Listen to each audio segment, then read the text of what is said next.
हे हाय entrepreneurs, आज हम बात करने वाले हैं एक बहुत ही मोटिवेशनल स्टोरी के बारे में जो कि आपको आज बहुत ज़्यादा इंस्पायर करेगी।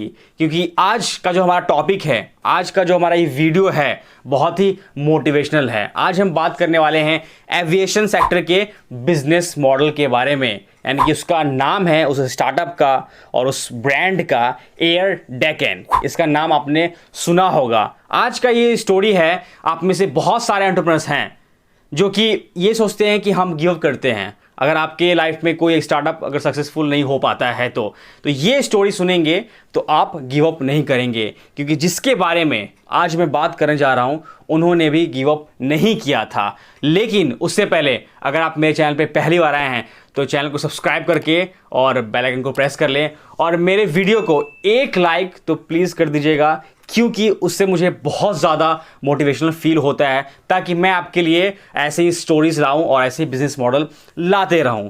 तो हम बात कर रहे हैं गोपीनाथ की, जो कि फाउंडर हैं एयर डेकन का। एयर डेकन जो ब्रांड है एयरलाइंस की, एविएशन की, आपने सुना होगा इस स्टोरी के बारे में। लेकिन इसके ऊपर मूवी भी बनी है और मैंने इस मूवी को देखा भी है और इस बिजनेस मॉडल को थोड़ा सा एनालाइज किया है। लेकिन पूरा डेप्थ में नहीं जाऊंगा, इन डेप्थ आपको ओवरऑल एक बताऊंगा इसके स्टोरी के बारे में, जिससे आप इंस्पिरेशनल और मोटिवेशनल फील करेंगे, जिससे आपको स्टार्टअप करने में दिक्कत नहीं आएगी। और आप अगर स्टार्टअप कर रहे हैं तो आप उसे इनसे इंस्पायर होके अच्छे तरीके से कर पाएंगे। तो गोपीनाथ ये पहले मिलिट्री में थे, एनडीए में इन्होंने एंट्रेंस एग्ज़ाम दिया था और मिलिट्री में गए थे और वहाँ पे कैप्टन बने, तो इनका नाम हो गया था कैप्टन गोपीनाथ। और वहाँ पे गए, उसके बाद 2005 में ये रिटायर हो गए 28 साल की एज में। उसके बाद इन्होंने खेती बाड़ी किया। खेती बाड़ी करने के टाइम में जब ये रिटायर हो गए तो इन्होंने ये सोचा कि हमारे यहाँ पे जो एविएशन सेक्टर है, जो एयरलाइंस का सेक्टर है, ये बहुत ज़्यादा कॉस्टली है, बहुत ज़्यादा इसमें हाई चार्जेस लगते हैं। अगर मैं बात करूँ, आपको एग्जांपल दूँ, तो अभी जो टाइम चल रहा है, इस टाइम में अगर आप दिल्ली से बेंगलोर जाने के लिए अगर आप टिकट लेते हो किसी भी फ्लाइट का, तो कितना कॉस्ट पड़ेगा। अगर आप इंस्टेंट का टिकट लेते हो तो 4 से 5 हज़ार रुपये का तो आपको टिकट लेना ही लेना होगा अभी के टाइम में। लेकिन अगर हम बात करें गोपीनाथ के टाइम में, जब उन्होंने अपना स्टार्टअप लॉन्च किया था, वो स्टार्टअप के लाइन में बिल्कुल नहीं आए थे। वो कहाँ थे? मिलिट्री में थे। एनडीए का उन्होंने एंट्रेंस एग्जाम दिया था, मिलिट्री में गए, कैप्टन बने। लेकिन फिर उनका जो एक लाइफ का टर्न होता है वो उन्होंने टर्न लिया और फिर उन्होंने अपना एंटरप्रेन्योरशिप का जर्नी स्टार्ट किया। अपना एक स्टार्टअप करने के बारे में सोचा। क्यों सोचा?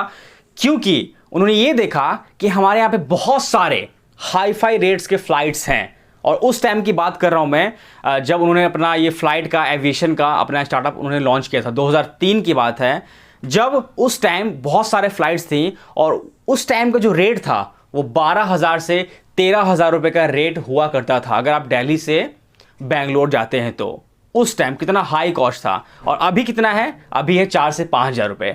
तो उन्होंने उस टाइम ये सोचा कि जब उस टाइम का रेट इतना ज़्यादा है तो क्यों ना हम एक ऐसा रेट का एक ऐसा बिजनेस मॉडल सेट करें जिससे हमारे यहाँ पे जो आम लोग हैं, जो आम जनता है, वो भी अफोर्डेबल फ्लाइट में सफ़र कर सके, अफोर्डेबल फ्लाइट में। क्योंकि उस टाइम जिसके पास जो ज़्यादा पैसा है, जो ज़्यादा रिच हैं, वही सफ़र कर सकते थे फ्लाइट में। लेकिन उन्होंने ये सोचा कि बाकी जो लोग हैं जहाँ से बिज़नेस हमें अच्छा मिल सकता है और या फिर इमोशनली टच थे वो, क्योंकि जानते हैं आप मिलिट्री में हमारे गवर्नमेंट के जो हमारे गवर्नमेंट के लिए मिलिट्री जो है कितना काम करती है, हमारे देश के लिए कितना रक्षा करती है और बहुत अच्छे तरीके से काम करती है, हमारे देश के लिए ही जीती है मिलिट्री।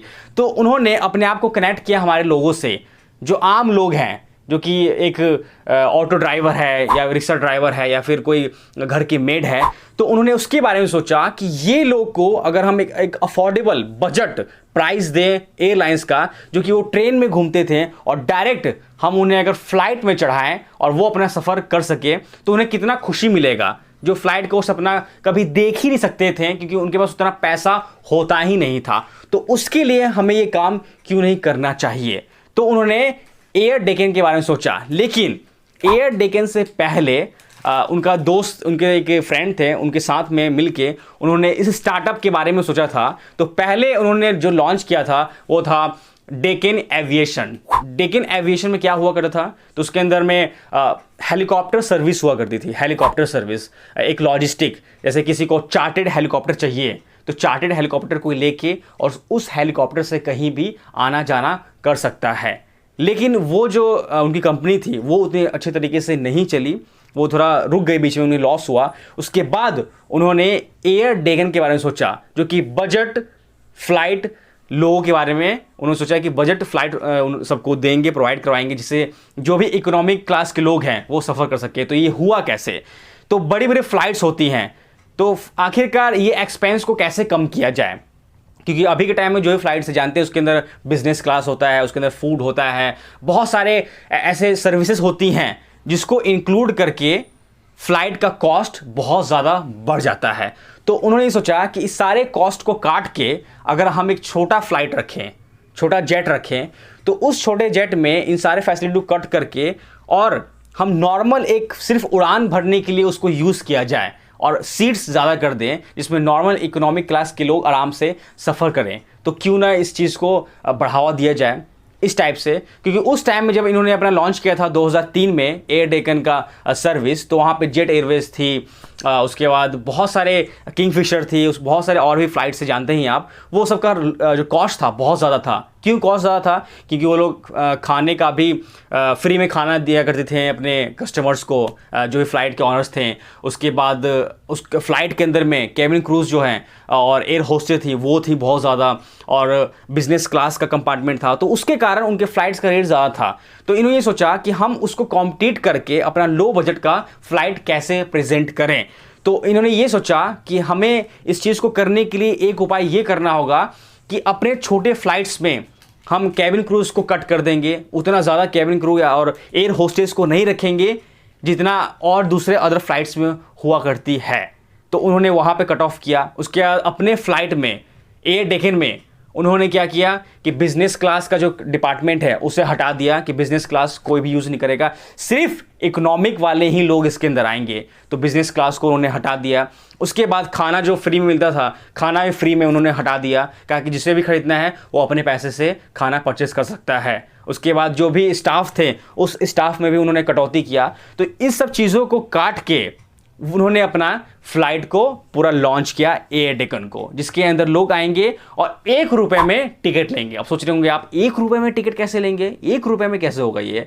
तो ₹1 कहने का मतलब जो भी इकोनॉमिक क्लास के लोग हैं, ₹1 जो सिंगल लोग हैं जो पैसा और उतना नहीं कर पाते हैं, बड़े लोगों की बात नहीं कर रहे हैं, वो ₹1 यानी कि उस थीम के लोगों के बारे में बात कर रहे हैं जो ₹1 को अफोर्ड कर सकते हैं।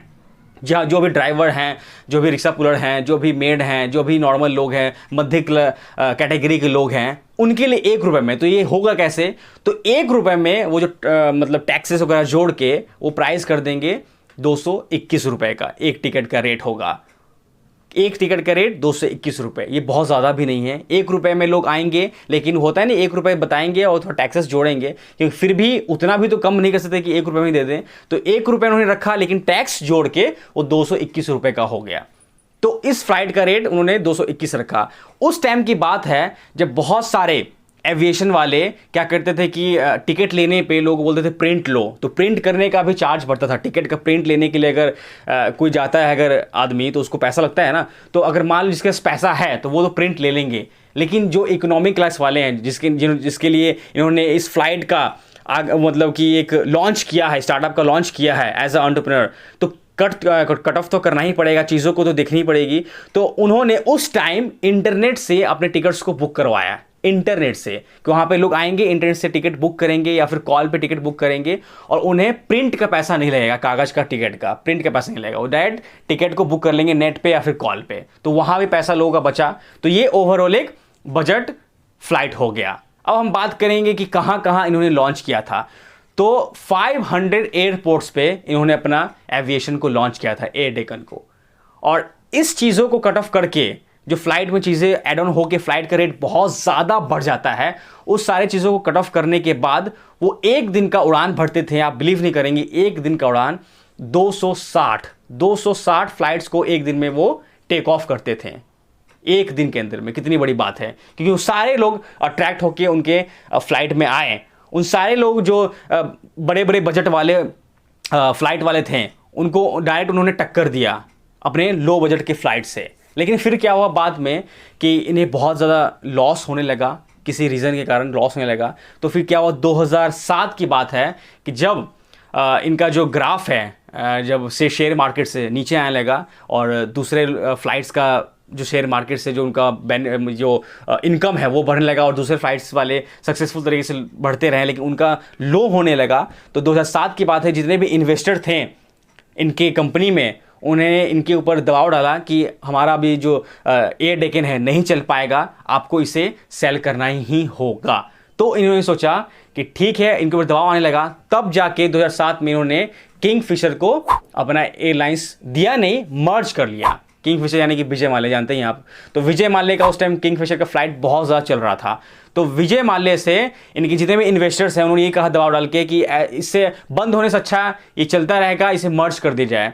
तो विजय माल्या के साथ मजबूरी में गोपीनाथ ने हाथ मिलाया और उस ये किंगफिशर को मर्ज कर लिया एयर डेकन में। और विजय माल्या का कितने स्टेक पे, तो 26% स्टेक के साथ में विजय माल्या ने मर्ज कर लिया। फिर उसके बाद एयर डेकन और किंगफिशर का जो ब्रांडिंग है, फिर से ब्रांडिंग उसका चालू हो गया। लेकिन फिर भी जो गोपीनाथ हैं उन्होंने यही सोचा कि यार बहुत गलत हो रहा है, उनका फ्लाइट डाउन हो गया।